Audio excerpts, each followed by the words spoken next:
It's a very special privilege to be invited to introduce a giant, a medical giant, and a wonderful child of God. Dr. Izu Nwachukwu got his MBBS from Nigeria, from the University of Port Harcourt, and then eventually proceeded to Ireland and completed his training in psychiatry in very record time.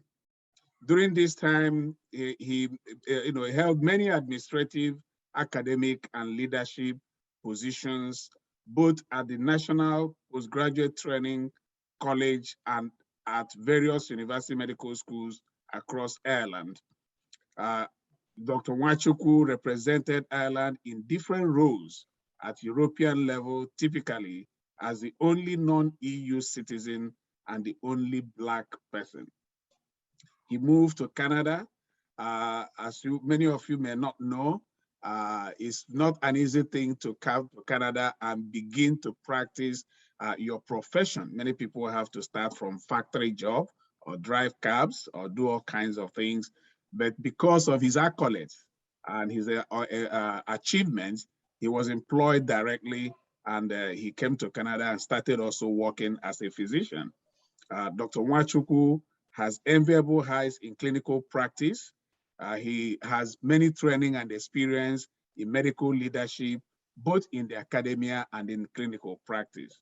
At the present time, he is an associate professor of clinical, he's an associate clinical professor at the University of Calgary. He is also the medical director of Alberta International Medical Graduates Program, as well as a section chief for outpatient services in Calgary, Alberta.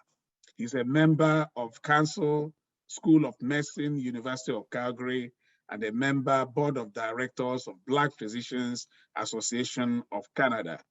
He is the executive member, Association of Nigerian Psychiatrists in Canada. But what he enjoys most from my knowledge of him is the fact that he was raised by God-fearing parents. He went through Sunday school, and he doesn't leave that at all. And that has continued to guide him in his work.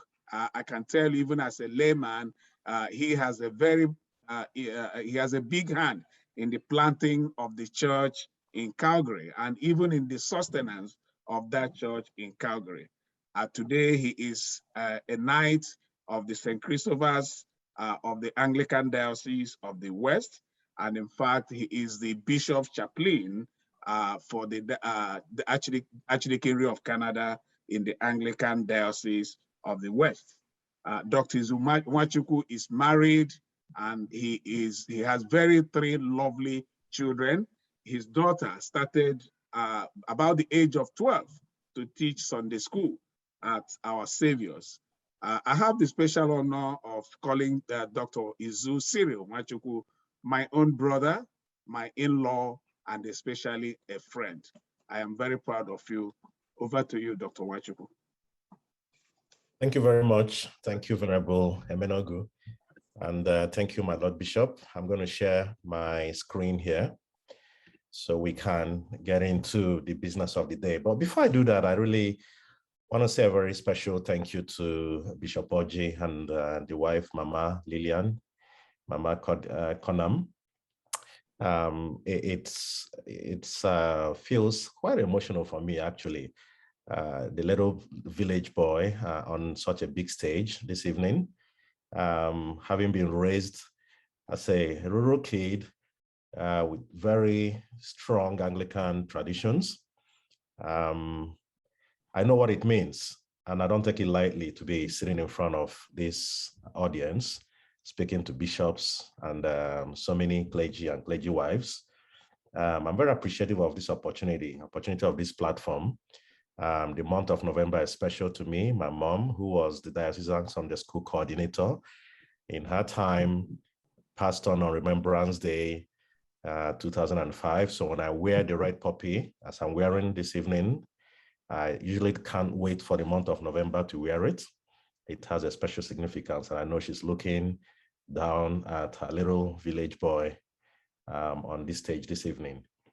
But I want to also thank Venerable Jayola, the vicar of Our Savior Anglican Church here in Calgary, for the spiritual sustenance. I want to thank my senior brother, my in-law, my mentor, Venerable Emenogu, and his wife, who's my dear sister, Dr. Mrs. Emenogu.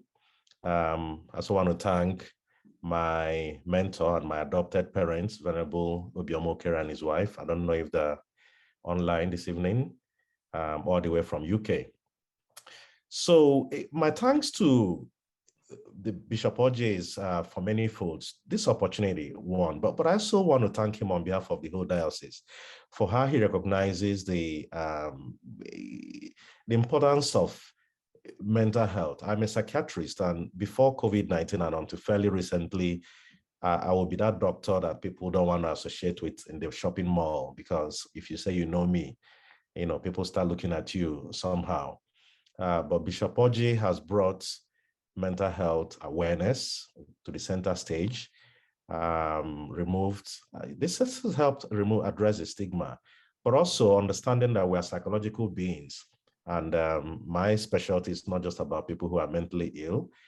It includes how we can weave psychology, understand human psychology. Because one thing we have the same, besides the bones, the skeleton in our body, is our human mind. The human mind is the same. It doesn't matter your color.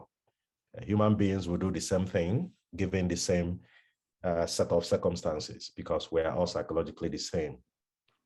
So the topic we have today is leading the church in a pandemic era. When Bishop Oje and I were talking through how to phrase this, he talked about post-pandemic. And I said, my Lord, we don't even know if we're in the middle of it yet, not to talk of the post era.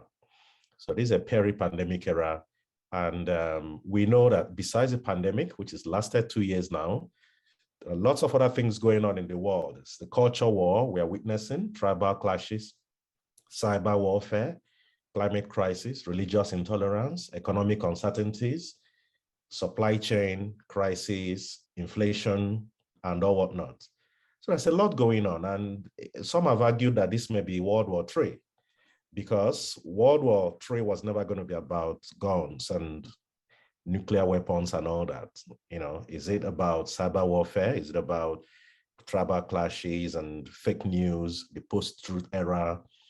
And we have been thinking there's a synergy now, a convergence of belief and understanding, both in science about climate change and maybe end times from a scientific point of view, but also we're seeing, we know from what the Bible tells us that clearly we are getting close to the end times.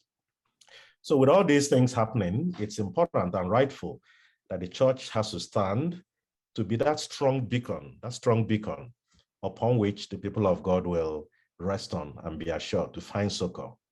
So this topic today is on leadership of the church in these trying times. I'm going to do my best to weave a bit of sociology and neurobiology and psychology and philosophy and theology and religion, tiny bit here and there, together to see how we can make sure that we, the church, and the people here now and the leadership of this church from this diocese, to see how we can make sure we remain that beacon that people can find succor with all the crises going on in the world. So we get into it. Starting with the end in mind, we are hoping that at the very end of this session, everybody here will be more familiar with recent public health information and updates regarding COVID-19. We will be familiar with contemporary leadership concepts, looking at two particular concepts, the concepts of emotional intelligence and how it's important in personal and professional development and leadership, the concept of servant leadership, and its application in the church. We will also look at some suggested strategies for effective leadership of this church in these trying times. So, sorry. Okay, so signposting, just to give us an idea of how we're going, there'll be 4 sections to this presentation. The first one will give us a general overview on COVID-19 pandemic. The second part will be on emotional intelligence, well, leadership, looking at emotional intelligence and servant leadership. And the final part will now look at how we can employ these 2 concepts to help us formulate leadership strategies for the church in the trying times. So we start on section 1, looking at COVID-19 and including the impact it has on both our psychological framework and health and the work of the church. So on updates on COVID-19, we've talked about this for quite a while in 2 years, and I want to believe many of us are familiar with what we really need to know. There's so much that needs to be known. The scientific world is still there, brainstorming day and night and researching. But I think the things we need to know most for our day-to-day survival and coping, we already know for the most part. We've heard those things. I'm not going to delve too much into those today, but I'll be happy to take any questions during the presentation or at the end. So we know that COVID-19 has been with us now pretty much 2 years. People believe it would have started about 3 months before we really knew it was around.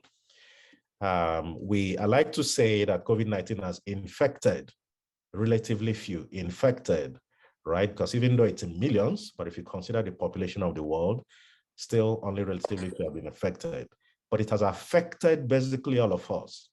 And this is psychologically, which means mental stress, depression, and anxiety.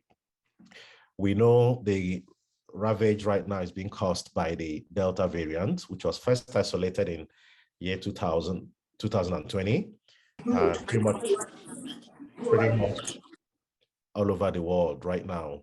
And we know it's currently responsible for, I think the more recent figures is well over 85% of new infections in the United States and all around the world. Sadly, and very difficultly, the symptom profile of Delta variant is a little bit confusing. So it throws you out in the cold, literally. Before people realize it, you're really, really sick. And that's part of why it's been very deadly. We are grateful to God that by his gracious providence, the wave seems to be waning right now, but don't kid yourself, the infection rates remain very high.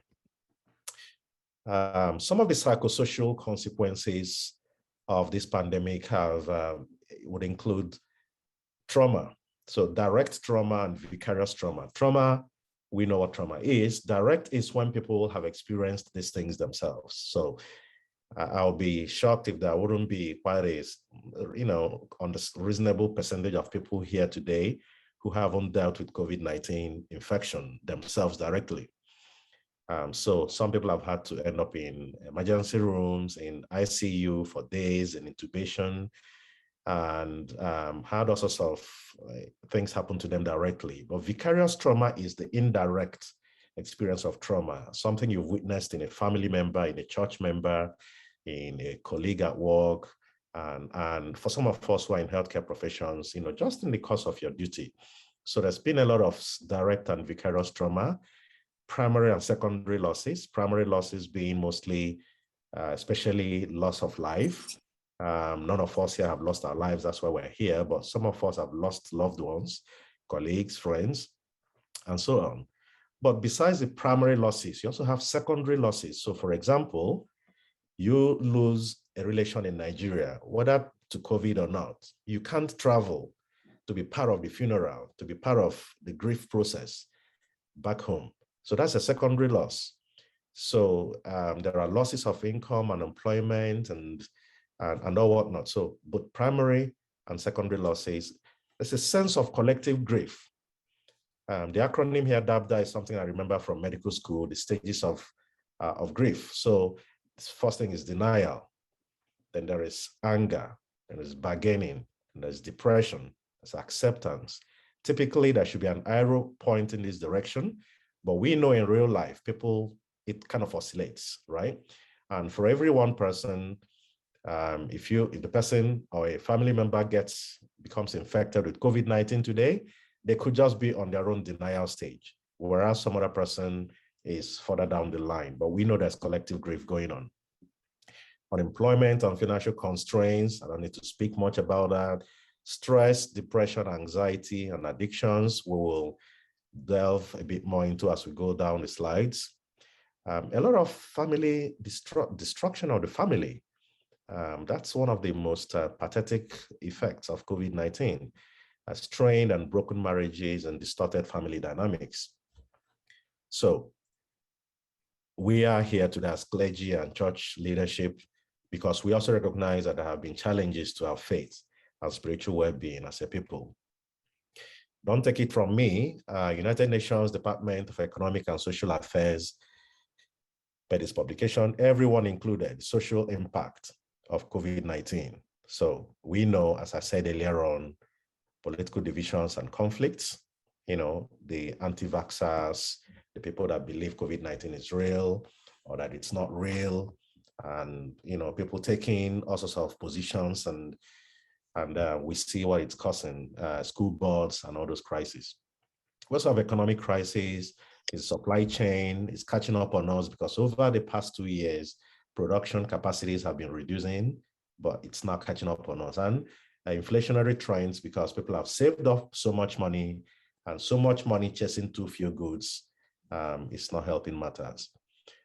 We need to pay attention to the vulnerable and marginalized populations, the very elderly, the disabled, the poor, and the homeless, and all that.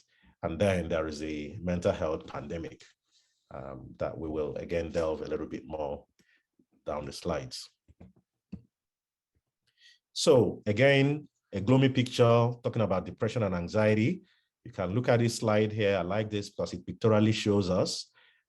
This is anxiety, and this is depression. The blue line, straight line, is blue is women, the red is men. So the blue is post-pandemic, and the dotted is pre-pandemic. You can see, just looking at pictorially, that for women, since the pandemic started, levels of anxieties have risen very significantly. For men, it's risen, and for depression, the same. So cases of depression have risen 53 million globally, and 28% above pre-pandemic levels. And you can see the same, 76 million for anxiety, and 26% rise from pre-pandemic to post-pandemic levels. So in January 2021, yours truly, myself, and some colleagues, faculty members here at University of Alberta, we've done some research looking at COVID-19 pandemic and how it's affecting the population here in Canada. We've done quite a number of papers. I've included 2 here. This one looks at the effect of relationship status on how people are coping with the pandemic. And needless to say, the more isolated people are, the more effects COVID-19 has had in terms of stress, anxiety, and depression. One thing we found here that was curious is when we say isolated, it's like, it wasn't even just down to if you were living alone versus living with family. Some people lived with family and still felt very, very isolated. Maybe because your primary social milieu was work, was with friends outside and not within the home. So what people interpreted as isolation was quite stunning to see. But the subjective sense of isolation kind of tracked rising levels of morbidity in terms of stress, anxiety, and depression. And not just the morbidity, even how people coped functionally was also affected likewise. And again, myself again, with some other colleagues, we looked at age-related differences in measures of stress, anxiety, and depression in Canada. And again, as you would imagine, well, a little bit surprisingly, younger people tended to fare worse in terms of measures of stress and anxiety and depression, which was surprising because people went online, virtual, everything, which we thought younger people would thrive better in. But yeah, but what we found was not exactly that. But what we also could clearly see from our own independent studies here in Canada was that anxiety, stress, depression levels were quite high related to COVID-19. How has it impacted the church? We know the churches have had to close for physical gatherings, switch to virtual online services, and this has had variable effects on faith. There have been some studies done to track how people's faith have been affected. There have been various results depending on what part of the world you're looking at. I'll show some slides down the line.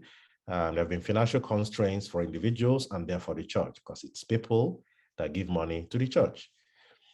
There's been emotional stress on parishioners, and I would have given much more so to the clergy, who I know, again, Venerable Jayola, my heart goes off to him for what he's been able to do.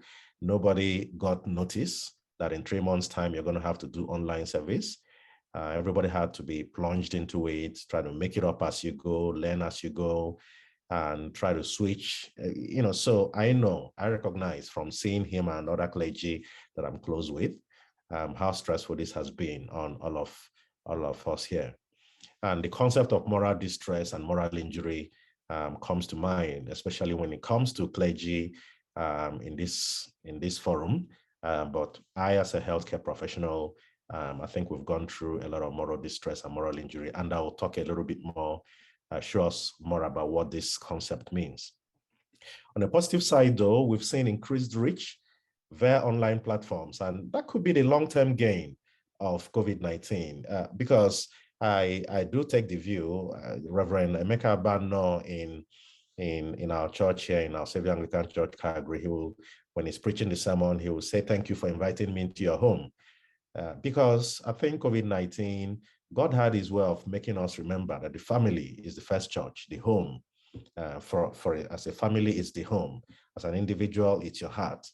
So we now realize that the home, the family home, is the first church. And so it means that COVID-19 made the church come back home, right? So I think that's something positive. And we are doing this now online. We've had many more meetings now than we would have had, I would imagine, pre-COVID. I'm here participating in programs back home in my village and reaching out to people. So how do we, as church leadership, exploit this for the benefit of God's kingdom? Now, again, on more of how this is affecting the church, we see more Americans than people in other advanced economies saying that COVID-19 strengthened religious faith. And that's good to see. But I found this quite funny, this caption, because majority or pluralities in all the countries surveys did not feel that religious faith had been strengthened by the pandemic. All this very attractive headline is saying is, compared to other countries, Americans were more likely to say that their strengths have been strengthened because of COVID. However, when you look at the raw data, majority of Americans did not find that it has strengthened them. And in fact, more than people that strengthened would have said it weakened their faith. Another slide I found interesting was, and again, part of why we're here today is we can see that people really do prefer to go to church. So this was July 2020, September 2021. In-person services, this was as COVID-19 restrictions were being eased off. People started going back to church and online services went down. So it means that something about coming to church, gathering physically, fellowshipping together, as the Bible commanded us, that people find really attractive, because you think people may become complacent and prefer online models of worship and religious practices, but no, if given the choice, people will come back to church, and that's good to see. I like this caption as well. Most Americans who go to religious services say they will trust their clergy's advice on COVID-19 vaccines. So this is why I appreciate Bishop Orji for a program like this, to help us to see that people do really look up to us. People will listen to us if we speak to them about COVID-19 vaccines or related matters. So, however, unfortunately, there was still some quite considerable number of people who didn't seem to have heard from the clergy about this. And look at this, far more US worshippers say that clergy have encouraged COVID-19 vaccines than discouraged them. And all religious attenders in the United States, 39% have been encouraged, 5% have been discouraged. But sadly, very sadly, 54% not said much about the vaccines either way. So brothers, brethren, the clergy and sisters, your wives here today, this is a challenge to all of us. When I looked down this, you see that Protestants, which I believe we belong to, we did well, fair enough, 33%.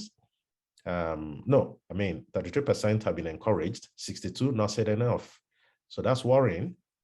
For the Black community, I think they get the best pass here, pass mark. So 64% encouraged 34. So it make this, what the last few slides tell us, that people look up to the clergy and will trust their clergy, even over their doctors, even over their politicians in many cases. But then with that in mind, these figures here are very worrying. So now let's talk about, we all know what COVID-19, everybody knows, somebody who suffered it, you know what the symptoms are, you know how people struggle and all that. But what is particularly worrying to the medical professionals these days is the so-called long COVID haulers. The actual scientific name is post-acute sequelae of SARS-CoV-2 virus, so PASC. But then several names have been given to it, like post-COVID syndrome, long COVID, long-term COVID, long haulers, and so on. But whatever it's called, what causes post-acute SARS-CoV-2 virus? The precise cause in medical science, we say etiopathogenesis unknown, but suggested hypotheses include that the severe organ damage for people, especially people who have the more severe end of the disease, people who are spending weeks, months in the ICU on life support machine. You would imagine they go through severe organ damage, and some of those organ damages may be permanent. They may not die because the organs may not be vital for life, but you would imagine that they would have long, drawn-out symptoms. Persistent inflammatory response and autoimmune response are the other hypotheses. And inflammation and autoimmunity, these are things that naturally protect us. But when they become too severe and too persistent, then they begin to cause us trouble. And how is this affecting people? So I thought it was important to mention this because even as we are emerging from COVID-19, some of these problems are going to persist in so many people we know. So the guy you're not seeing in church, or you're not seeing as regularly as they used to be, or telling you I can't sing in the choir again and or whatnot, they may be going through these difficulties. I speak to a friend of mine in Ontario who was, I think he spent 20 days or so in the ICU. And each time I speak with him, after a few minutes, he's breathless. So breathing difficulties, heart problems. 60% of people are reporting shortness of breath, palpitations, and tachycardia, which is raised heart rates. Many people are experiencing kidney damage. Many of them will end up needing dialysis. There's distorted sense of smell or taste. There's neurological symptoms like brain fog and fatigue and headaches and dizziness. It's autonomic nervous system challenges like postural hypotension. This is typically a person is waking up in the morning from having been sleeping for several hours. You wake up and you feel dizzy, and some even collapse. It's usually because of blood pooling in the legs, but a lot of people surviving COVID are having this long-term endocrine problems like diabetes. Now, we know people have had this as long as 1 year, 18 months. So time will tell if this is going to become the rest of their lives. When it comes to mental health, though, the long haulers, the long COVID syndrome, can be attributable to, understandable from point of view of grief and loss, unresolved pain and fatigue, isolation and loss of control. So think about grief that we've talked about and loss, and both primary and secondary loss, pain and fatigue, isolation that we are going through now, whether you suffered COVID or not, and isolation for those who suffered COVID either at home or in hospital or in ICU away from family and friends who would normally be supportive in times of challenge, difficulties like that. And it's a concept called ICU delirium or post-intensive care syndrome, PICS, where people experience delusions and hallucinations. It can be very bizarre. These are things I've seen, like, because typically as a mental health specialist, I get called in to see these people, and it can be profoundly disturbing to see people waking up from 3 months of not knowing where they are and they're hallucinating. One of the worst, I just jumped straight to that, is a patient being will, if anybody here has had an MRI done before, you know what I mean? The patient was recollecting what happened during the experience of COVID and thought that they were being buried alive. So you have these flashbacks of sensations of terror and dread, and therefore lingering anxiety and depression.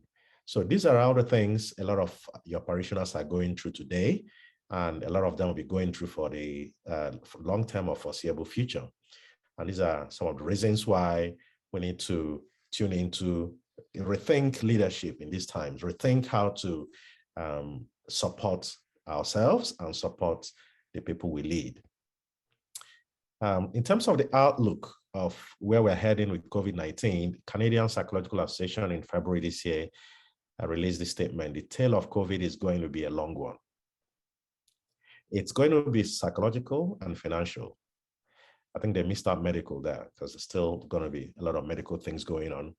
But they feel that long after we get these vaccines, which is getting long after we achieve population immunity, we're still going to be addressing the medical, the psychosocial, and financial impacts of living through this pandemic, especially for as long as we've had to endure it, and who knows for how long more. I talked about moral injury earlier on. I'll let this video speak for itself, but this is a place where I think we've found ourselves as clergy men and clergy wives, myself as a healthcare professional. When you know what to do, you think you can do something, but you're not able to do it for some reason. I think many of us will be familiar with such experiences over these past 1 or 2 years. So it causes a situation called moral injury that can be a long haul kind of syndrome. So let's listen to this, please. Moral injury. What is it all about? What is moral injury? Moral injury refers to the intense psychological distress which can follow actions or the lack of them, which strongly clash with someone's moral or ethical code. Whilst moral injuries are not mental illnesses, they can cause strong feelings of shame, guilt, or anger. The history of moral injury. Moral injury is not new. It was first written about possibly as far back as the ancient Greeks. Since that time, there is continued evidence of its impact on military personnel up until the end of the Vietnam War in 1975, and of course, in subsequent conflicts as well. Moral injury does not just affect the armed forces. Whilst the term moral injury is often linked to military service, it can affect many other occupational groups, including media professionals, social workers, healthcare staff, vets, lawyers, and aid workers, to name but a few. What causes a moral injury? Moral injuries may occur in 3 ways. Firstly, when an individual or someone else has done something which they should not have done. These are known as acts of commission. Secondly, when an individual or someone else should have done something, but they did not. These are known as acts of omission. Thirdly, when an individual feels betrayed by others, often by a higher authority. The spectrum of psychological difficulties. Moral injuries occur along a spectrum. Some people don't seem to be affected much at all. Others experience short-term distress with no substantial lasting impact. However, when the if-onlys and what-ifs do not go away but become more intense, then a moral injury has developed, some of which develop into a formal mental health disorder. What is the impact of moral injury on mental health? Research carried out by King's College London shows that morally injured people are vulnerable to developing other mental health disorders, including PTSD and depression, and experiencing suicidal thoughts. What are the risk factors for moral injury? Certain situations make moral injuries more likely. Events involving vulnerable people, such as children or injured colleagues. People feeling unprepared for the emotional consequences of their role. A lack of social support, or people who experience traumatic and morally challenging situations at the same time. Moral injury acts as a barrier to recovery. Unfortunately, people with moral injuries often feel ashamed, guilty, or angry, which can make them very reluctant to talk about their difficulties with anyone, including clinicians. They may worry what others will think of them, or even get in trouble with the law. However, because they don't speak about their experiences, they can't make sense of them, and so they don't get better. Treatment for moral injury-related ill health. Currently, there's no clearly defined way to treat moral injuries. Clinicians therefore find it difficult to provide support to those who experience them. Some psychotherapies may also make moral injuries worse. Currently, the most effective way to provide support or treatment for moral injuries is to help people make sense of what has happened to them. Conclusions. To sum up, moral injury is not new. It's often linked to the military, but affects people from all walks of life. It's not an illness, but it can have a serious impact on people's lives and lead to a range of mental health disorders. If someone has a moral injury, they should be helped to make sense of their experience or be encouraged to seek professional help.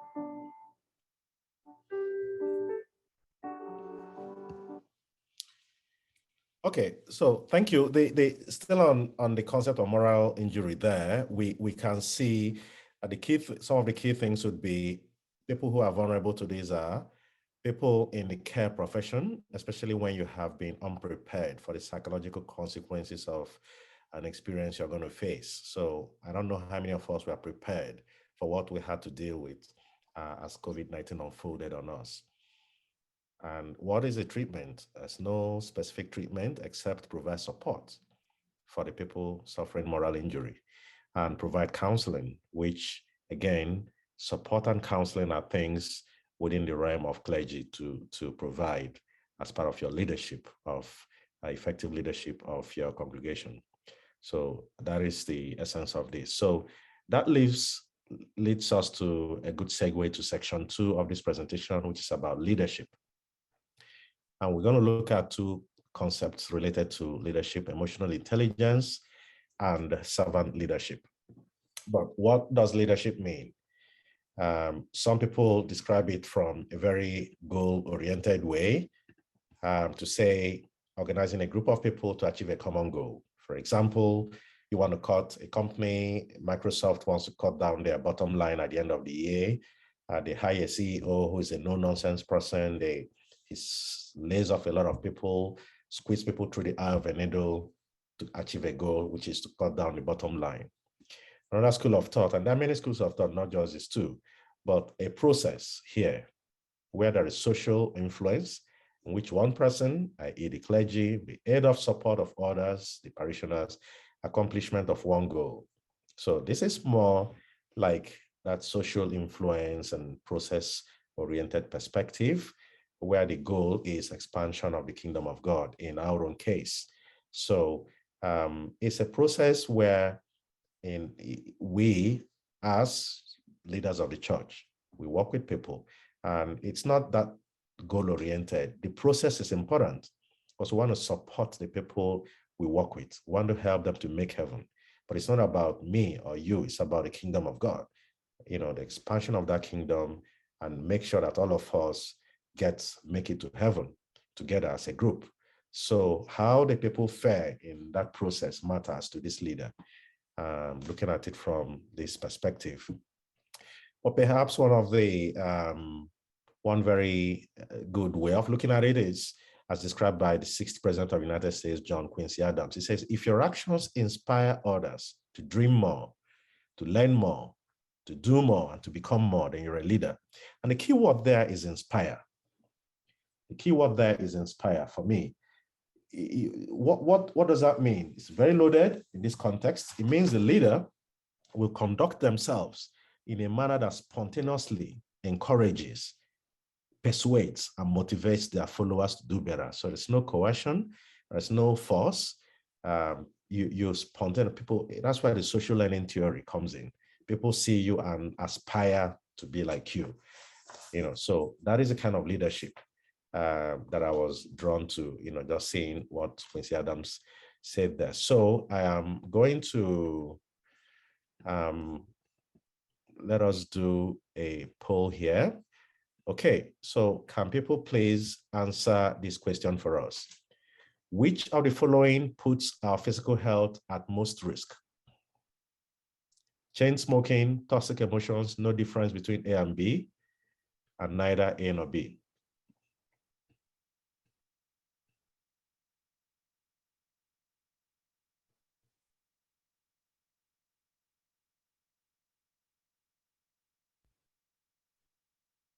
We have 10 people, 11 people. Could you please click quickly so we can move on? What do people think?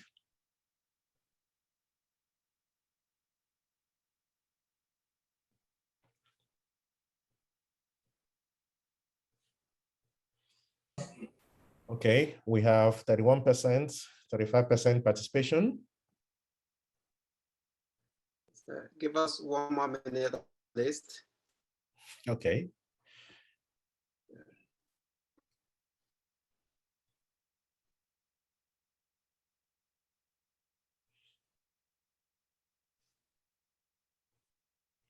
Nobody's going to know. It's totally anonymous anyway. So please just feel free to make a guess if you need to. No, but this is not being tracked to anybody at all.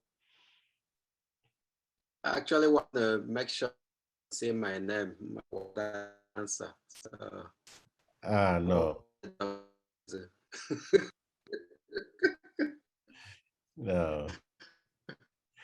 Okay. We'll have 42% participation. Okay. Interesting. Toxic emotions and no difference between A and B. Okay. I think in the interest of time, I'll move on. So I'm seeing here, well, it's equal now, 45-45. Okay. So you'll be surprised to know, because if you saw somebody who smoked, as a clergy or not, you just immediately know that this person is causing harm to their physical health. You know that right away, right? You know that right away. I was shocked recently to find out that a chair is almost as unhealthy as smoking, if not more unhealthy, right? And you will be surprised to know that toxic emotions is the same with chain smoking. So I think we have a bunch of very, very, very learned clergy here who are putting them, well, some people think it's toxic emotions, and I'll take that, to be honest, I'll take that. But actually there's no difference between toxic emotion and chain smoking, which is bad. So how are we, this cause, this is the reason why it's important to look at emotional intelligence. If you wouldn't smoke because it's unhealthy, let's just leave the spiritual angle. You wouldn't smoke because it's unhealthy. Why would you allow yourself to stay with toxic emotions? Okay, let's move on. I think the next slide is poll number 2. Okay, can we show poll number 2, please? I'm sorry I did not send the results of this to Reverend Rob. Otherwise, I would have been able to flash it. So can we answer this one? When it comes to shaping our decisions and actions, which of the following has more powerful effects? Our thoughts, our feelings, our impulses, and our plans?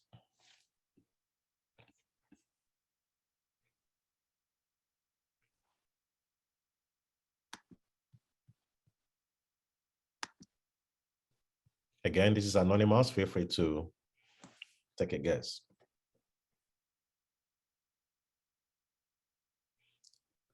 Seriously, nobody thinks, I was going to say, does nobody think our plans are important?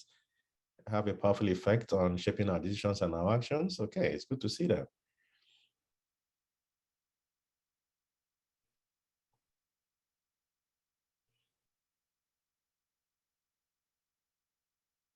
Okay. All right. That's okay. I want us to get to 50% participation, then I can call the results and we move on. Okay, we're there.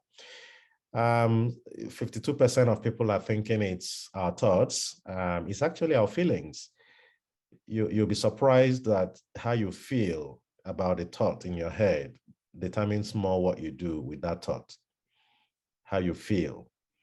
So again, this is another reason why we need to look at our feelings, how to develop a mastery of our feelings. So let's move to the next slide then. So can we stop the poll?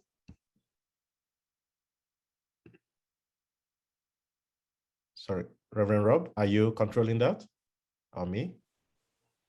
It should be stopped now. I'm still seeing it on my screen, so I don't know why. Are people seeing it on my screen? Can you see it? Seeing emotional intelligence. Yeah, we don't see the poll on your screen. Okay, I'll remove it from mine then. Oh, okay, I see. I should remove it. All right, thank you. So emotional intelligence, we've introduced by the concepts, by the quizzes we've done, is the capacity to be aware of and to control and to express our emotions and to handle interpersonal relationships judiciously and empathetically. I think from the quizzes we've done, we see that truly emotions are at the very center of our being. We're emotional beings, really. And our emotions drive us in ways that we do not realize. You can't talk about leadership without some degree of mastery of your emotions. And we'll see how that plays out down the line. I think it's something that should be a recurring part of continued professional development as clergy, as individuals, as just any human being on earth. You will be far more effective when you can develop a mastery of your emotions. The Bible has everything. It says patience is better than power, and controlling one's emotion is better than capturing a city, Proverbs 16:32. So I don't even need to say anything more. The Bible, book of Proverbs, says it all. So shall we do the third poll, please? Okay, in regard to predicting leadership success, which of the following is more reliable? I think we should all get this 100% now.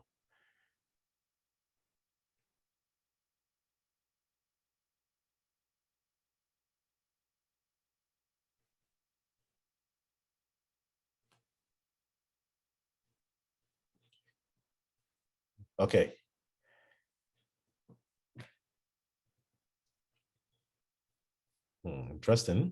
Interesting.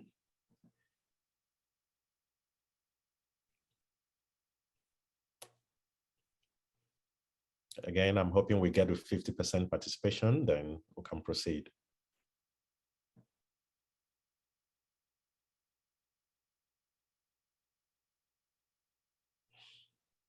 Okay, 24%, 27 now, 27 saying it is EQ, emotional intelligence, and it is. Emotional intelligence is actually more reliable predictor of leadership success. And again, why it's important for us to be looking at this.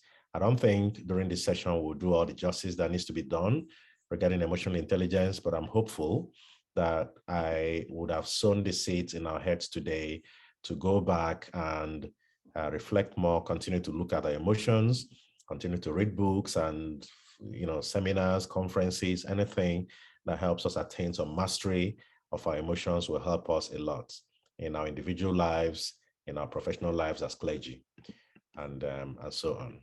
So we'll proceed. And I want us to watch this short video clip, please.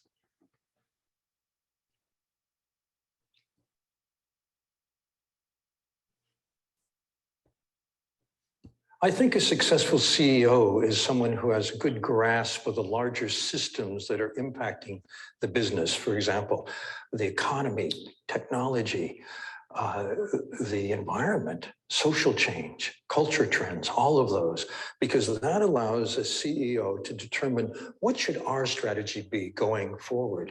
But once you have that strategy, you can only get there through people. So I'd say on the one hand, the effective CEO needs to have a good grasp of the forces that are driving your own company and its future. On the other hand, you have to be able to communicate that effectively, to persuade, to motivate. You need essentially the skills of emotional intelligence. Social intelligence matters immensely for leadership effectiveness because it taps into the part of the brain that empathizes and that relates to other people. And if you don't have that ability as a leader, if you're not able to sense how your leadership matters to other people, how what you say drives them this way or that, then you're going to have trouble. But if you're able to sense in the moment how you as a leader are affecting the people that you need to direct and guide, then you can be more successful. You know, empathy for a leader and on a team is absolutely crucial because if you think about the leader who has zero empathy, this is actually tends to be a boss everybody hates. And the reason is that the boss just gives orders, doesn't tune in to how people are reacting, doesn't understand how what they do and say impacts other people, and they go off the tracks. So for a high-performing team and for a high-performing leader, you need empathy because that allows a leader to understand the impact of what they do and what they say, to fine-tune it, to change it as needed. And if they don't do that, it's a very sad story. And if they do that, it's a very successful one. Okay, so that was by a guy, one of the 4 people at the forefront of driving the concept of emotional intelligence. But a little bit of neurobiology. I thought these 3 slides, these 3 pictures here will help us understand from a biological point of view. This is a picture of the brain. Obviously, it's a lot more complex than this, but we can see on this part, the frontal lobe, the very front part of our brain here, where you have the executive state, the prefrontal cortex, we call it. It's about learning. It's about executive function, planning, organizing yourself, what to dress, how to comport yourself, and all that. So that is the higher learning center there. But there's the emotional state, which is controlled by this part of the brain called the limbic system. And then there is a survival strategy, you know, flight and fright system, survival, the brainstem. So what is important for us here, particularly, is the limbic system, the hypothalamus, the amygdala. The hypothalamus is a part, the limbic system basically is tucked away there in the middle of the brain. Something tells me that Mother Nature knows how important this is. And that's why it's tucked away very neatly in the middle of the brain, and everything else is wrapping it up to keep it, because those features there includes the hypothalamus, is essential for controlling the food you eat, the taste, testy, you know, what, drinking water, sex. These are the primary instincts of man: food, sex. If you add water and food together, those are the primary basic instincts of man. And that center of the brain controls it, and it's tucked away very neatly there. And the habits that we have, again, that's the center that controls it. Then you have the hippocampus and the amygdala, which are the key parts of the limbic system. What does the amygdala do? Is a control center for emotional responses, fear, pleasure, anxiety, anger. So when you have an experience, amygdala helps attach emotional content to our memories. So it attaches emotional content to our memories, and it determines how robustly these memories are stored in the limbic system. And the memories with the most strong emotional meaning are the ones that stick the most, right? So that's what that does. When you talk about the hippocampus, is the other part tucked away in here in the limbic system. Again, is a memory center as well. Episodic memory, autobiographic memory about, you know, things about ourselves are stored there and filed away for long-term storage. But there's one good news. one good news I want us to leave away with here today is the new whole concept of neuroplasticity, the fact that the brain, before we used to think at the age of 21, your brain stopped to grow. Now we know that is nonsense. The brain continues to grow, but one of the parts of the brain that actually continues to grow the most is this part of the brain, because learning new things, the memory and response, and all that, the reason why we are afraid of COVID-19 now, that was not COVID-19 when we were younger, but we are afraid of it now because this part of the brain has told us, hey, when you hear COVID, stop, think, right? So neuroplasticity and neurogenesis happens in this part of the brain. How is that important? It means we can learn. We can learn to be emotionally intelligent. We can learn new things because a part of the brain that helps us to control these things actually continues to grow with adult stem cells. Now, this diagram here illustrates the most what we talk about in terms of emotional intelligence. So this is an emotional stimulus. Typically, it comes into the thalamus, which is the brainstem. The normal thing is when you're under normal state is, and the stimulus comes in here, goes to the frontal part of the brain to process it. So you see a lizard, you look at it, you realize, oh, this is not a snake. You just say, okay, it's not going to bite me. You just let it walk away, or you just use something and drive it away. But if it's a snake, trust me, it's not going to go this way. It's going to come this way because we have been primed as mammals right from birth to be afraid of certain things, right? And even if you are not afraid of it, if it hurt you once, you never knew what a dog was, and a dog beat you, next time you see a dog, there's going to be a short circuiting. So memory comes into the thalamus, it escapes the higher center straight into the amygdala, and you respond. So that is supposed to save us. It's supposed to save us the stress and time of processing this, so that if you see a lion, you run away. You don't need to think about it. You don't need to think when you see something fearful. You just run. But then this thing that is good can put us in trouble when the amygdala becomes hyperactive. So everything comes in here, it drags it into this place, makes you become afraid of something you're not supposed to be afraid of. Another good thing is it takes 6 seconds, only 6 seconds, thereabout. That's what science, in fact, let me backtrack and say this. One of the greatest advances in the field of medicine in the last century has been in psychiatry and mental health, not because we are the smartest, but because other medical specialties were far ahead of us and we're just playing catch up. And one of the things that has led to this has been technology and brain imaging and understanding. The social scientists are now doing neurobiological research and seeing, increased blood flow and, like twinkling in certain parts of the brain when certain things are happening and we're experiencing certain things. So we now know what parts of the brain mediate happiness and hunger and all that, right? So the amygdala, when it's hyperactive, can put us into trouble because it just grabs things and you react without thinking through and you get into trouble. So a hyperactive amygdala happens when it results in emotions. When we say the emotion took the better of him, he was taken over by emotions. That is your amygdala. Okay, so what is the history of emotional intelligence? How did we get to where we are today? So people are familiar with Maslow's hierarchy of needs. He was the first psychologist to think about emotional strengths, start thinking about emotions and how they drive us. So Abraham Maslow, he conceptualized a theory of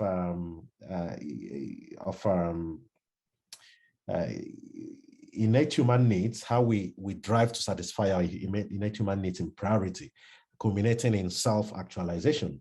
And he stressed the importance of positive qualities in human beings. So he just talked about emotional strength, and this gentleman here, Michael Baldock, was the one that first introduced the concept. He first coined the word emotional intelligence. But he didn't do much about it until Howard Gardner in 1983. And I have to say there were many other psychologists along these lines. These are just some key people. So Howard Gardner, in his book titled The Frames of Mind, he formulated the theories of multiple intelligences. He was the first to realize that we actually have multiple types of intelligences. So one type he called intrapersonal intelligence. That's within yourself, like knowing when you're hungry. Nobody can tell you when you're hungry. You're the one that knows, right? Knowing when you're thirsty. And also knowing what's going on. I'm happy, I'm sad. To knowing interpersonal intelligence, what is going on in the next person around you. You can see how the whole concept of empathy, compassion, pity, and all those things, we began to understand it psychologically. So it was Howard Gardner, and in 1995, the gentleman we saw in the last video, Daniel Goleman, conceptualized the contemporary understanding of emotional intelligence. And he's the forerunner. He's done so much work. If you Google Daniel Goleman, he's affiliated with Harvard Business Review. He has so much he's written. I have a book here. I don't know if you can see that. Mindful Listening. That's by him. I have another one, The Emotionally Intelligent Leader, and so on and so forth. He's done so much, and I recommend any of his books to people here. It's called Daniel Goleman.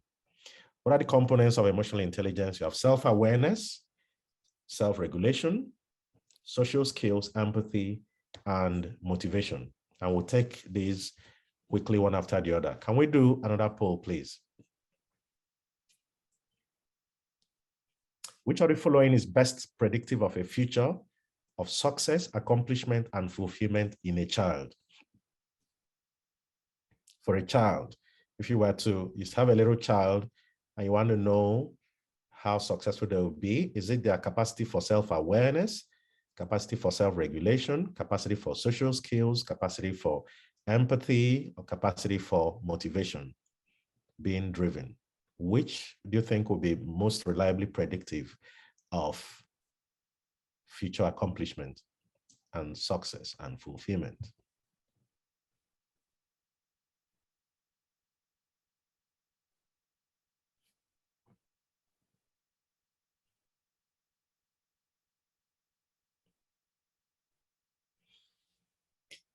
Okay, I'm hoping we'll get a 50% participation.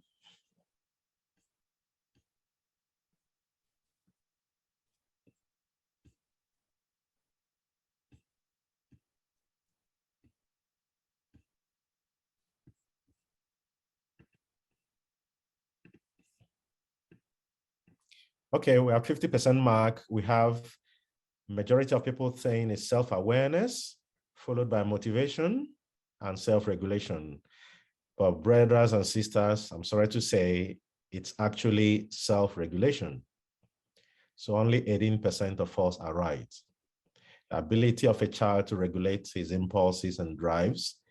The chapter that Bishop Oji that we read during the exhortation even speaks to that. It's from the heart, it's the impulses. So the heart of man is wicked. The Bible says, heart of man is wicked. So it's the impulses that we have that put us into trouble, whether it's what we say, what we do, even what we think. So being able to regulate those impulses has been predictably shown to be best predictive of ability to.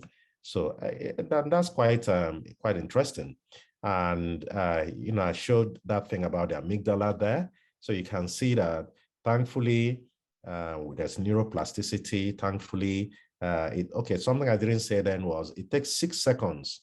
The neurochemicals that are produced in amygdala that make you react. Something annoys you and just spit out and say, God punish you or whatever, right? It's 6 seconds that it takes for that neurochemical to be released. And within a few seconds after that, within that 6 seconds is released and out. So what does that tell us? It tells us that if you are actually able to control yourself for just a few seconds, we're talking 6 seconds, 15 seconds, the natural duration of an emotional impulse is just in seconds. So if you distracted yourself for a few seconds, you'll get through. So self-regulation we're talking about is not rocket science. It's just being able to distract yourself for a few seconds and ground yourself for a few seconds. You catch yourself and then you subvert that loop. If I could go back to it, you subvert that loop. Instead of this, stimulus going through the amygdala and amygdala overinterpreting danger when there is no danger. It goes through your frontal part of the brain. So you can process and see that this is a lizard and it's not a snake. You don't need to run, right? So that's a good thing.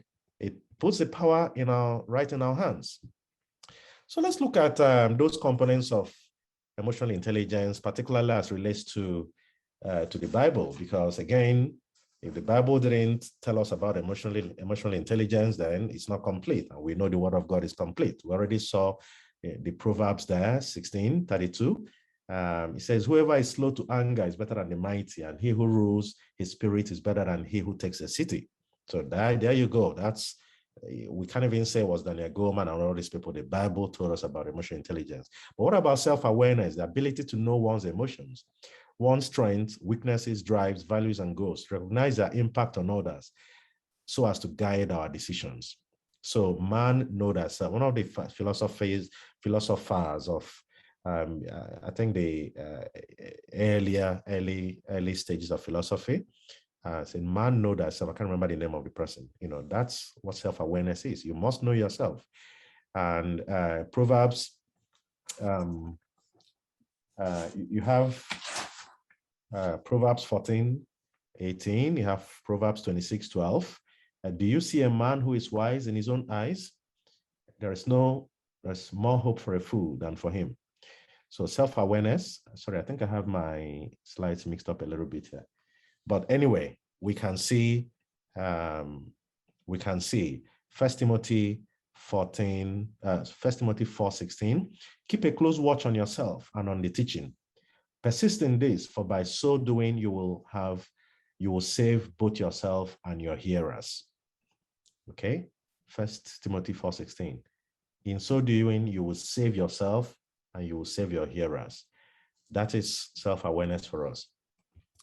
Self-regulation. This involves controlling or redirecting one's disruptive impulses and emotions and adapting to changing circumstances. So you have Proverbs 16:32 again, as we read before. You have Proverbs 4:23. I like that one. Keep your heart with all vigilance, for from it flows the springs of life. Again, goes back to the exhortation we had today. Proverbs 15:18. A hot-tempered person stirs up conflict, but the one who is patient calms a quarrel. So what role are you playing in the church when people are feuding or when people are stirring you up? How are you able to self-regulate? Galatians 5:22-23, that's why you talk about the fruit of the Spirit. And we know that self-control is one of the fruits of the Spirit, and so on and so forth. I found in researching and preparing these slides that the book of Proverbs is just all about leadership. It tells us a lot and has all these concepts embedded in them. So the ability to control, and this is Daniel Goleman, the gentleman we watched in the last video, the ability to control impulse is at the base of will and character. Come on, this is the base, at the very base of will and character, our ability to control our impulses. Okay, so the next arm of emotional intelligence, social skills involves managing relationships to get along with others. Emotionally intelligent leaders assess the emotions of those around them and respond with wisdom rather than recklessness. And we have it's the whole concept of charisma. You say he's a very charismatic leader and people just follow him. They like him, but they don't know why they like him. They just follow him. So we see Robert Bolton, the author of a book called People's Skills, discovered that 80% of workers fail to remain in organizations for one reason: poor relationship with other people. So people's skills, the ability to interact well with others, is very crucial for ministry. So people don't care what you know until they know that you care. That's profound. And we have the Bible verses for that as well. What about empathy? It involves considering other people's feelings, especially when making decisions. So you have, empathy. Again, Daniel Goleman, he says the root of altruism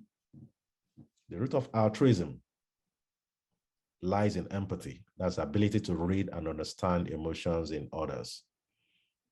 So being able to connect. And there is pity, there is sympathy, there is empathy, there is compassion on a continuum. So when you truly put yourself in people's shoes, then that is true empathy. And without the capacity, a rich capacity for empathy, you cannot be a good leader.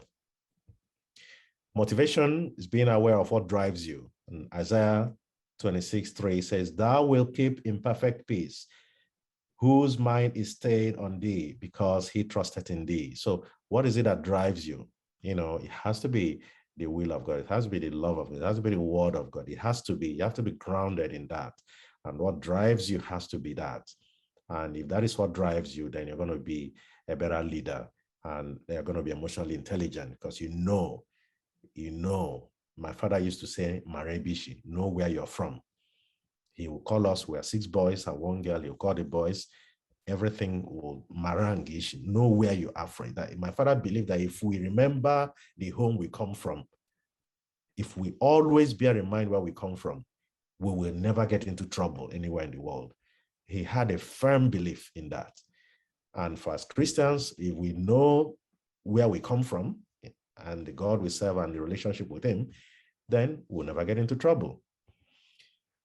So, sorry, I don't have the references on these things. I'm happy to provide them. These things are not all my own intellectual products. This is something I got from internet. I looked at these domains of emotional intelligence, self-awareness, self-regulation, social awareness, relationship management, and looked at low EQ and high IQ with lots of Bible verses and references and all that to help us see how this concept is very biblical. It's very biblical, and I'm sure many of us here are quite familiar with this. I'm not preaching a sermon to bishops, but you know, but these things suffice it to say that they're all grounded in the Word of God. So EQ helps us to recognize and understand, manage our emotions, that of other people, have uncomfortable conversations without hurting feelings. So to put your foot down without stepping on anybody's toes. To put your foot down without stepping on anybody's toes. That's what emotional intelligence helps you to do. And that's crucial for leadership, because you often have to do that. To improve relationships with people we care about, to resolve conflict, to coach and motivate, and to build psychological safety and foster resilience in a team. This according to the Institute of Health and Human Potential. So how can we, if you wanted to know how emotionally intelligent you are, how could you do that? Perhaps answering some of these questions honestly to yourself will help you. How easy is it for you to shift your emotions? You know, are you rigid? Are you flexible? How often, how able are you to step back and see difficult situations in different perspectives? We call those frames of reference. When we discuss critical reflection in teaching and learning principles, we call it frames of reference. How are you able to evolve in your frames of reference over time as you reflect on difficult situations? When you experience negative emotions during conflict situations, are you able to retain your ability to reflect realistically on what is happening? I like this one. You say there is reflection in action and there is reflection on action. You're involved in an argument or in a high stakes meeting, and self-talk, you know, you're talking to yourself. Okay, I'm feeling angry now. I understand this man is really annoying me, but I'm clergy. That you are talking to yourself in the process, mindfully. You're grounded. You know, they say you're grounded. Yeah. So are you able to reflect in real time, in action? Then you can reflect on action, what we call behavioral chain analysis. After the fact, you can break down and say, what really happened there? You know, so in the very least, you should be able to reflect on action because it helps you to learn and grow. But better still, you should be able to reflect in action because that's what helps you to solve the problem you're in the very moment. So how am I able to use internal self-talk to take myself from a negative emotional state to a positive one? What situations trigger negative emotions in me, and how do I manage those feelings when it happens? So you need to be able to recognize, based on past experiences, what triggers you. So it's important for us to ground ourselves from time to time to do that self-assessment so that you can be more and more emotionally intelligent. But what about as a leadership team in your vestry, in your archdeaconry board, in diocesan board, and all whatnot? How much laughter or conflict is there within your team? Is there a spirit of cooperation or competition among your ministries? Do staff members speak up in meetings or keep their mouths shut for fear of facing criticism? Are team members inspiring one another, or are they self-absorbed with little knowledge of what those around them are feeling? That's crucial. That's being aloof. So do I enjoy coming to work each day, or do I dread entering an environment that feels harsh and unpleasant? So are people in your team experiencing this? It means there's a gap in emotional intelligence in the leadership, including that person perhaps. So how do you grow your EQ? Ask God to help you manage your inner life for his glory. Spending time in God's presence, asking God to transform you by renewing of your mind. Paying attention to your past experiences, how they impact your emotions today. Identify the people, words, or situations that trigger negative thoughts. Seeking feedback from others on how they perceive you. You see, feedback, you cannot grow without feedback. See, growing in self-awareness and emotional health will make it easier to build relationships and lead. You cannot grow without hearing from others how you're doing. So practice empathy. Ask God to help you see the pain behind the pain response. Not just see the response people are making, see the pain behind that response. And then you can grow your love for humanity. So that is in 1 Thessalonians 3:12, covers that. So EQ in summary helps us to be more in tune with and manage our emotions as we navigate interpersonal situations, which we do as leaders. They helps you to connect with your followers, helps you to understand. Only if the leader understands all this will he be able to make his followers take the forward towards growth and fulfillment. And as we saw in the question before, and there's huge evidence, convergence of evidence that EQ is actually a better predictor of leadership success than your IQ. So we switch gears to the other concept called servant leadership. And again, as you would expect, the Bible has it all. Matthew 20:26. But among you, it will be different. Whoever wants to be a leader among you must be your servant. Again, I can stop here, and everybody, you all know what servant leadership is. We don't need to talk about it again. But St. Mark's Gospel 42:45 even expands it. And again, I'm sure everybody here is familiar with this.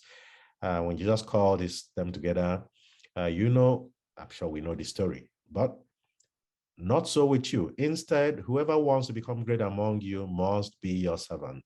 Whoever wants to be the first must be the slave of all. So Christ himself came to serve. And if we must follow him, then we must realize that we are to first serve.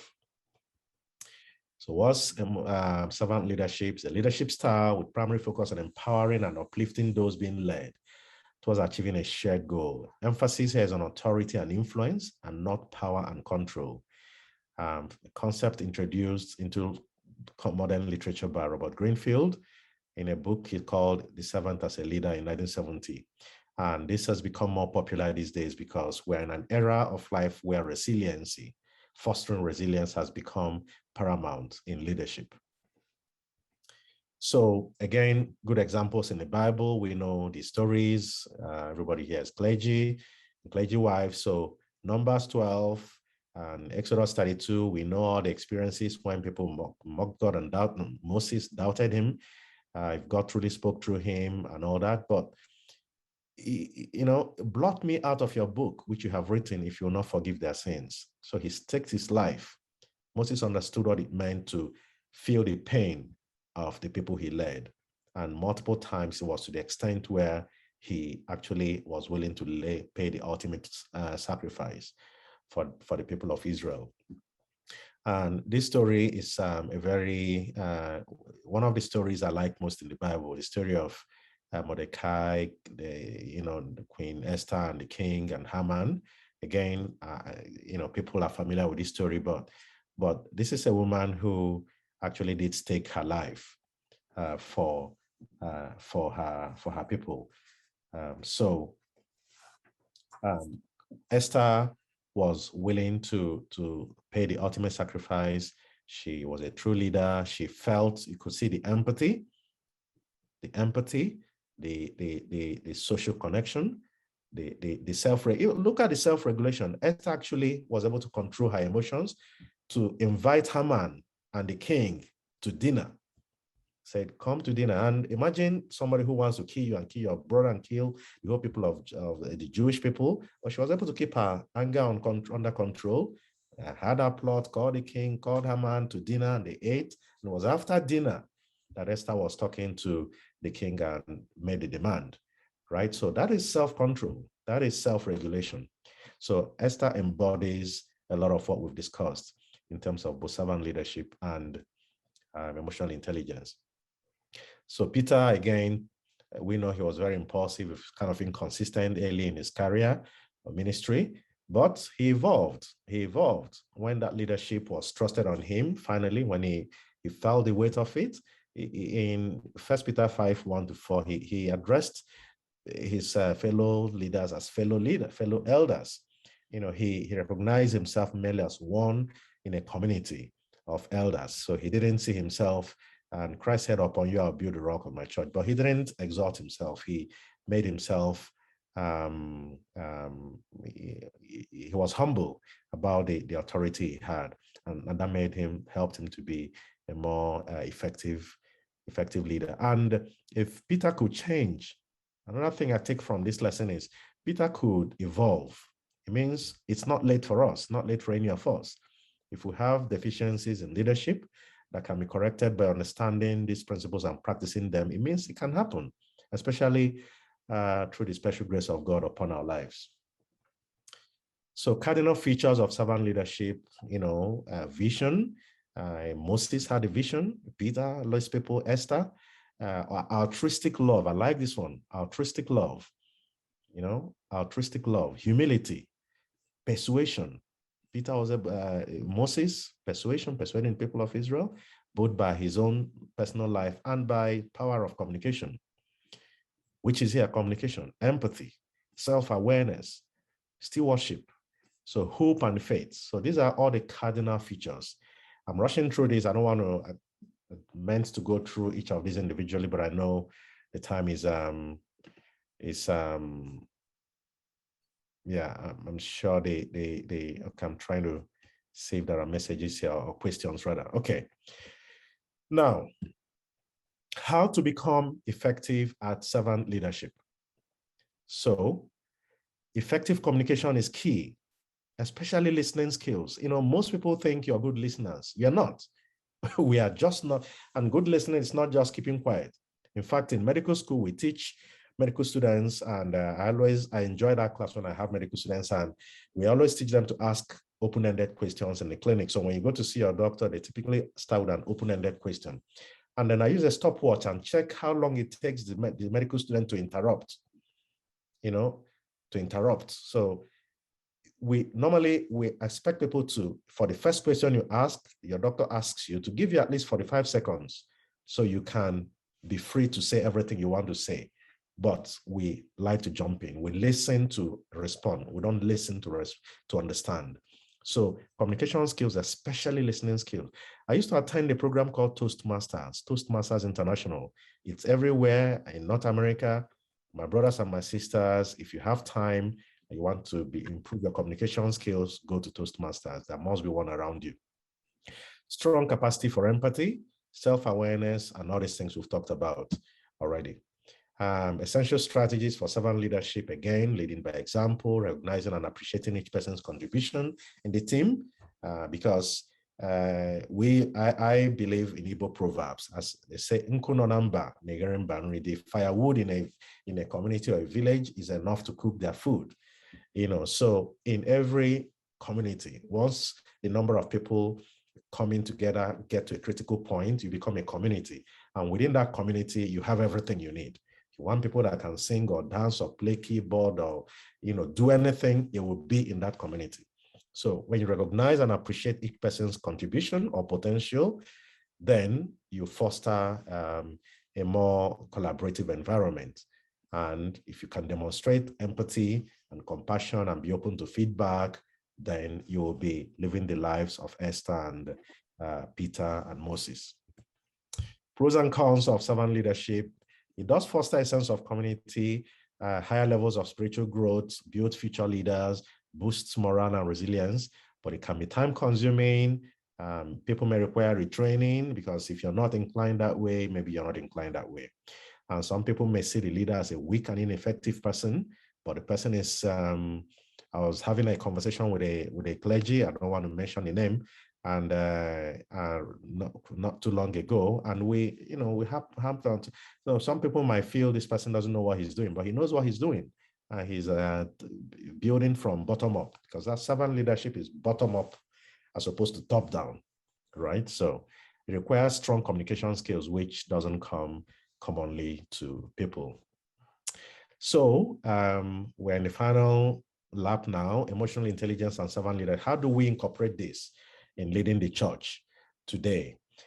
I put this publication here because I want us to understand, again, I think I talked a little bit about this in the first section, but clergy are in a very, very important position. Very, very important position in today's world. We are going through a lot. Even in our diocese, in CONAM, we're talking about restructuring. Somebody wakes up and all of a sudden, the relationships you've built for ages, you have to break them down. And we've welcomed some brothers here today. It's not easy for them to walk away from where that, let's not take it from that smiling and saying, my Lord Bishop, I'm happy to work with you. But we are humans. There is a sense of loss too. They're leaving something behind that they, but we have to do what we have to do. So it's a difficult time economically, socially, politically, climate change, whatever. But as a church, the church is, I had one of the mentors I had growing up as a young physician was a man called Dr. Okafor in Port Harcourt. He used to tell me that I was one of the most potent born-again Christians I ever saw in my life. And I was very privileged to pass through him as a young doctor. And he told me, Dr. Nwachukwu, when people come here and they're lying down and looking at the ceiling, they're looking at God, that is an opportunity we must not miss in evangelism. So he runs my one clinic in Port Harcourt. If anybody's familiar with Port Harcourt, you know who I'm talking about. He's a good man. So he led me to know that when people are vulnerable, it presents, as bad as it may be, it presents an opportunity for evangelism. So we are at a very opportune time in terms of helping people come to God. So religious coping methods were proven by Pajimon and his colleagues to kind of track how people coped with an illness, in this case, elderly people. So what that means is if people have the right religious coping methods, they fare better. In this case, is illness in vulnerable population, elderly people, but in all types of stressful situations, people fare better if they have good religious coping methods and strategies. And that's why we as clergy now have an opportunity as the world is going through all these challenges to effectively lead our folks. Now, positive and negative religious coping styles as prospective predictors of well-being in America. So again, Park and his colleagues found that positive and negative religious styles had effects, could predict well-being. And this is African Americans. Why I selected this particular one is that because he was conducted in African Americans. So again, how people, I used to tell in different other presentations that for me, even as a psychiatrist, I'm not ashamed to say that the most potent antidepressant is praise and worship. And you don't need to do a randomized control trial to know that. Just go to Nigeria, on all the strife that is happening in that country. People go to church on Sunday, they sing and dance, they pour all their woes onto God, they have faith that their problems will be heard, they go home. And that's why you see praise and worship. My people are very bad, in quotes, going to see their doctor, especially a psychiatrist, but they're very good in going to church, singing and dancing. And brothers and sisters, I'm a scholar of psychology. I can tell you hand on heart That is one of the reasons suicide rates in Nigerian and African populations is very low.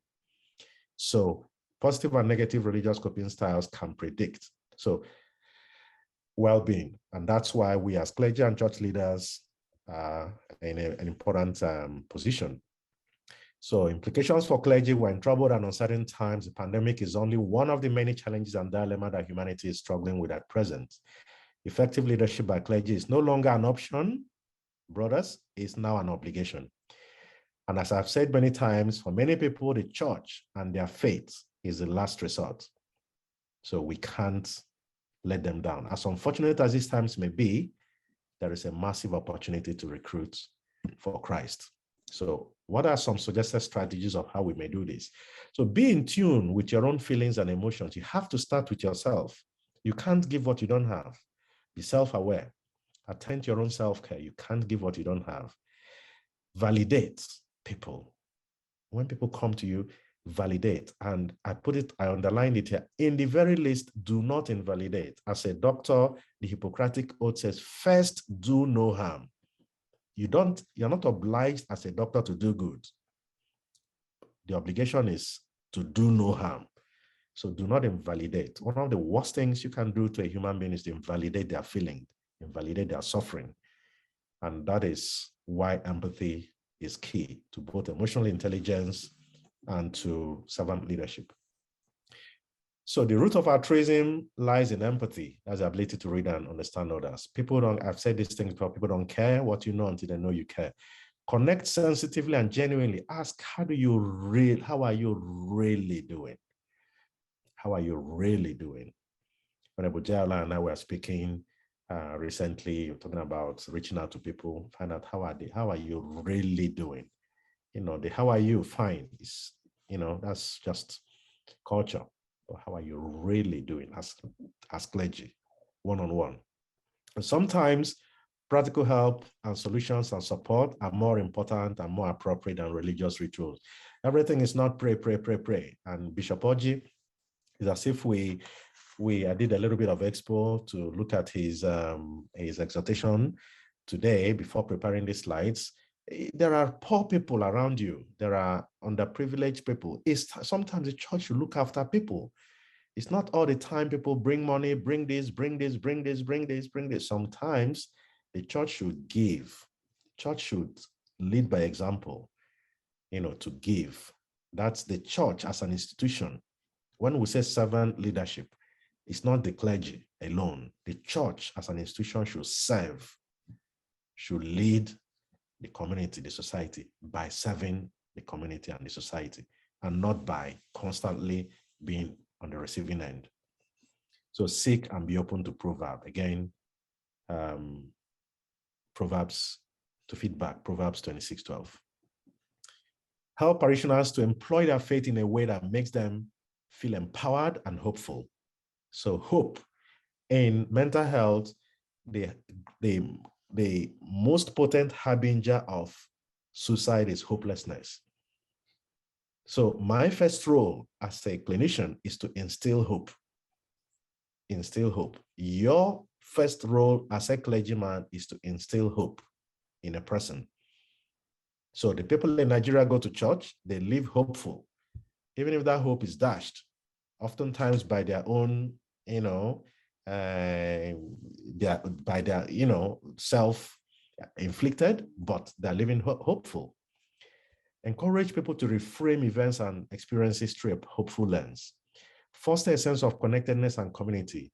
Being part of something greater than oneself has been proven to be a very good coping strategy. And I have to single out, I'm not saying other people don't do it, but permit me, my Lord Bishop, I want to single out for praise Venerable David A. Jayola, because in our Savior Anglican Church, every day, Venerable Jayola is making all these e-flyers for birthdays. So every family, you have mother, father, sometimes 3 children, sometimes a grandma.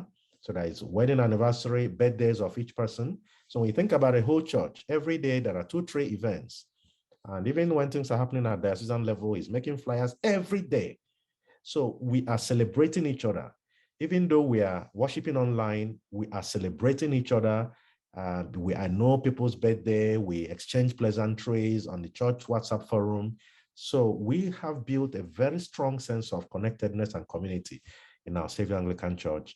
It started before he came, Venerable Obioma Okere and the people before him, even Canon Chukwu that used to worship with us. They've all been part of this, but I have to say, Venerable Jayola, who has stayed longer with us than any other clergy, I have to say, has really taken it to a different level. So it's something I recommend to all the clergy here. Remember the vulnerable and the disabled. Teach people to trust the Lord. This sentence here actually took in a message I exchanged with Bishop Orji long ago. He would have forgotten this, but I lifted this. He said, suffering and unanswered prayers are part of God's gracious providence. One of the gracious providence of God, through which he accomplishes his purpose in us and in the world. So we need to also know that we teach people to trust the Lord no matter what sufferings they're going through. In fact, Bishop Orji, again, I lifted your letter, October 20th, 2021 or thereabout. This was a message you sent to the diocese. It's all about human suffering. You know, I'm sure everybody here received this email, but it says God uses suffering to mature and strengthen our faith. Consider it pure joy, my brothers and sisters, whenever you face trials of many kinds, because you know that the testing of your faith produces perseverance. Let perseverance finish its work so that you may be mature and complete and not lacking in anything. James 1:2-4. And in John 16:33, God gives us his peace in our suffering. I've told you these things so that in me you may have peace. In this world you will have trouble, but take heart, I have overcome the world. So Bishop Orji was reminding us, you know, and I'm sure the burden of the suffering that people are going through has been weighing heavily on his heart. And he called me one fateful evening, and not too long ago, I have to say, and we talked about this talk today. And we came up with the concept of leadership and the pandemic, and we just made it up, and it landed on what we've talked about today. So we are privileged to have a bishop who looks out for us, who understands we are psychological beings, who knows, as I said, the firewood in a community will always be enough to cook their food.